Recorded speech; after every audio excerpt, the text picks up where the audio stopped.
মই মাম্মী মোৰ চৌকাৰ আন এটা ৰেচিপিলৈ আপোনালোকক স্বাগতম জনাইছোঁ। আৰু ৰেচিপিটো চোৱাৰ আগতে নতুন দৰ্শকসকলক মোৰ চেনেলটো ছাবস্ক্ৰাইব কৰি ল'বলৈ অনুৰোধ জনালোঁ আৰু যিসকলে অলৰেডি কৰিয়ে থৈছে সেইসকলক বহুত বহুত ধন্যবাদ। যোৱাকালি মই কাচকল বা পুৰাকলৰ দমৰ ৰেচিপি এটা দিছিলোঁ, আপোনালোকে বহুতেই আদৰি ল'লে, বহুত বহুত ধন্যবাদ। আৰু এনেকৈ বাকলি গুচাইছিলোঁ মই, আৰু কিয় গুচাইছিলোঁ আপোনালোকক মই কৈছিলোঁ যে বাকলিখিনি পেলাই নিদিওঁ, ইয়াৰ পৰা বৰ ধুনীয়া এটা চাটনি বনাম আৰু তাৰ ৰেচিপিটো আপোনালোকক মই দিম।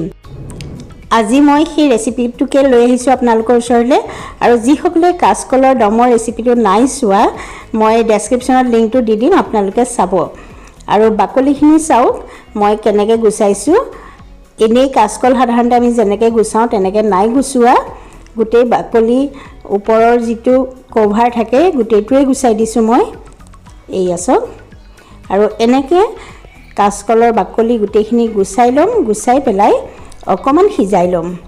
এয়া চচপেনটাত মই বাকলিখিনি অলপ পানী দি সিজাই লৈছোঁ। মই নিমখ ব্যৱহাৰ কৰা নাই, অলপমান দেৰি ঢাকি ৰাখিছোঁ।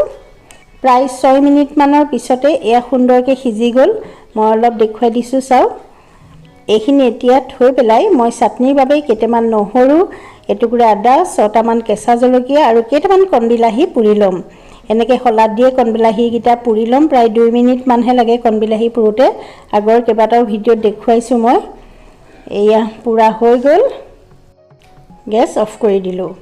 আৰু এতিয়া এইখিনি কাচকলৰ বাকলি চাওক মই পানীৰ পৰা টুকি থৈছোঁ, আৰু এই পানীখিনিও বহুত কামত আহে।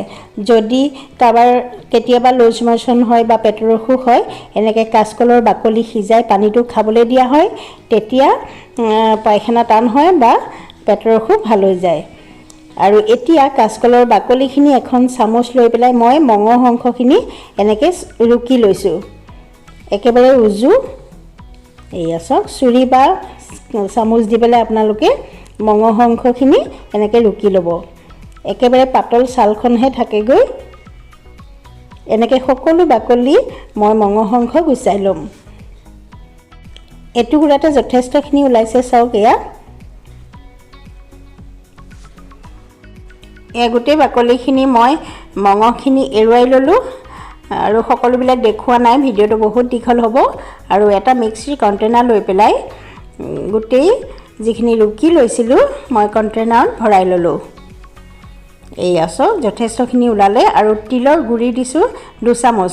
তিলখিনি ভাজি গুড়ি কৰি লোৱা আছে, আগতে মই এটা ভিডিঅ'ত দেখুৱাইছিলোঁ আপোনালোকক।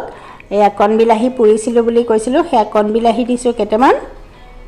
আৰু নহৰু, আদা, কেঁচা জলকীয়া সকলোবিলাক পুৰি লোৱা মই একেলগে দি দিছোঁ। জোখত নিমখ দিছোঁ আৰু 2 চামুচ পানী দিছোঁ। তাৰপিছত মিক্সিত পেষ্ট বনাই ল'লোঁ। কাচকলৰ বাকলিৰ চাটনি ৰেডি। মই এটা কণবিলাহী কাটি পৰিৱেশন কৰিছোঁ। আপোনালোকে শুকান জলকীয়া, নৰসিংহৰ পাত, সৰিয়হ দি পেলাই ফোৰণ দিব পাৰে, কিন্তু মই অকণমান কেঁচা তেল দিছোঁ। কেঁচা তেল দিলেও খাবলৈ খুব ভাল হয়। যিহেতু ভজা তিল আছে, ভজা তিলৰ লগত কেঁচা তেলটো খাই বহুত ভাল লাগে। ৰেচিপিটো কেনেকুৱা পালে জনাবলৈ নাপাহৰিব। যদি ভাল পালে লাইক কৰিব, কমেণ্ট কৰিব আৰু বন্ধুবৰ্গৰ লগত শ্বেয়াৰ কৰিব। যিসকল নতুন দৰ্শক মোৰ চেনেল চাই আছে, আপোনালোকে যেন মোৰ চেনেলটো ছাবস্ক্ৰাইব কৰি লয়। তেন্তে আজিলৈ আহোঁ। ভিডিঅ'টো চোৱাৰ বাবে বহুত বহুত ধন্যবাদ।